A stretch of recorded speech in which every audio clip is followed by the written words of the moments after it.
Hey, what's up, everybody? True Boxing here. Thank you for coming back to get hit with the truth. So today, sorry my video is a little messed up. I'm actually took the day off. Got Little League All-Stars going on later that we're coaching.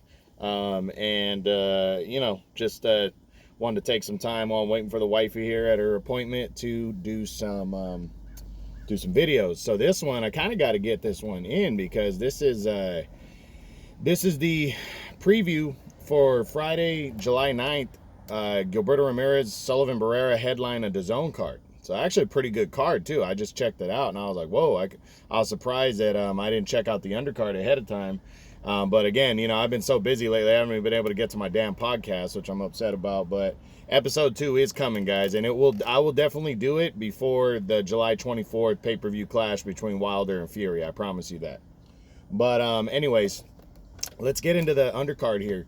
You got a pretty good lightweight battle on the undercard. There is a light flyweight title fight. I didn't really look at the fighters because I don't really follow those little guys too much, but you do have that on the undercard. And you got a lightweight bout that looks pretty interesting. You got undefeated Hector Tanahara Jr. He's, I believe he's 19-0, 5 knockouts, taking on William Zepeda, who's 22-0 with 20 knockouts. So interesting lightweight clash right here. You got 2 undefeateds going at it, really trying to probably take that next step. And see what's, who's going to be the man going forward. I've seen Tanahara's name. I haven't really seen him fight that much, but I've seen his name kind of on the rise on some of the Golden Boy undercards. Zepeda, though, this dude, 22-0, 20 knockouts, that's a big deal. I'm sure he hasn't fought, great competition because I haven't really heard of him, but that's a pretty good knockout ratio. That means he's got pop. For shits and giggles, I'm going to say Zepeda's going to win the fight, even though I have no bearing because I don't know either fighter. I'm just going to say because of his knockout ratio, I'm going to go with Zepeda to win the fight, and that's it.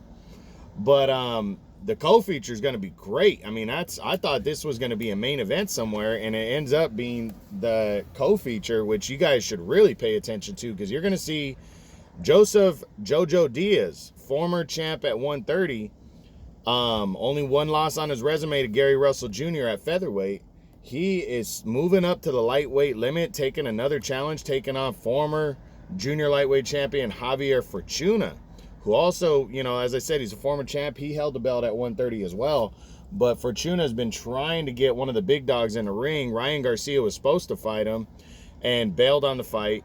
Jojo Diaz stepped in his place, and now these two guys are clashing at 135, and I'm looking forward to it. I mean, Jojo Diaz coming off of that draw that he had with Shavkat Rakhimov where he lost his title on the scales. The fight went forward. They ended up fighting. It ended up being a draw.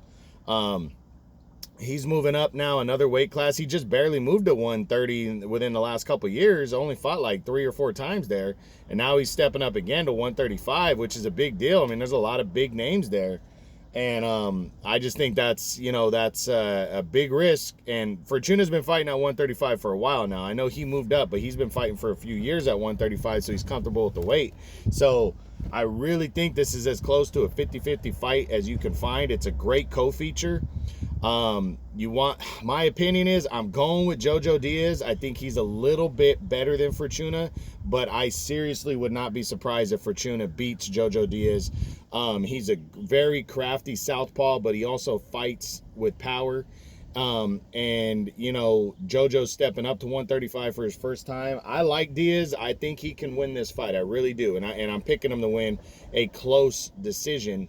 But again, I would not be surprised if Javier Fortuna pulls it out and beats him and lets everybody know that he's ready for Ryan Garcia and all those guys. I think this is kind of a statement victory that Fortuna needs to finally get one of those guys to get in the ring with him because fights have been getting made and agreed to. He had the Jorge Linares fight lined up last year. Linares got COVID.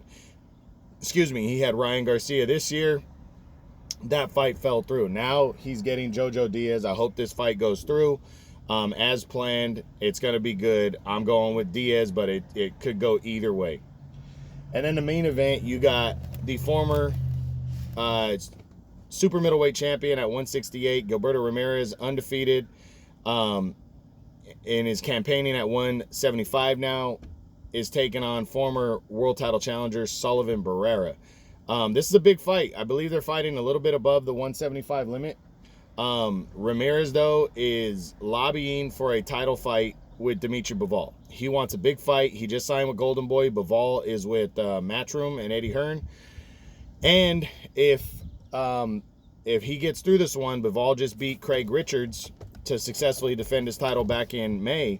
If he gets through this one, Ramirez against the veteran Barrera, he should land the title shot against Dimitri Bivol later in the year, which could probably lead to a unification bout with the other guys, with Artur Beterbiev and guys like that later on in the year. So we'll see what happens. But it's going to be a big deal. You know, it's going to be a good fight. I'm looking forward to it.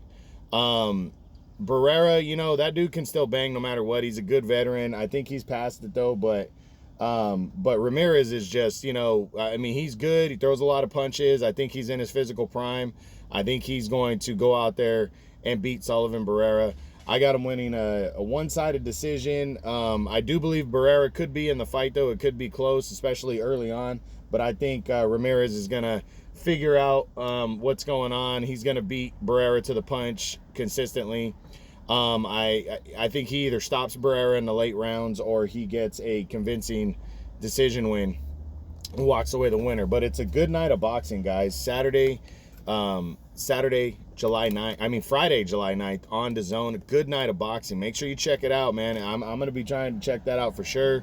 And the cool thing about DAZN is you can watch it on your phone if need be. So make sure you're checking it out. That's it. Hope you guys enjoyed this. True Boxing. You've been hit with the truth.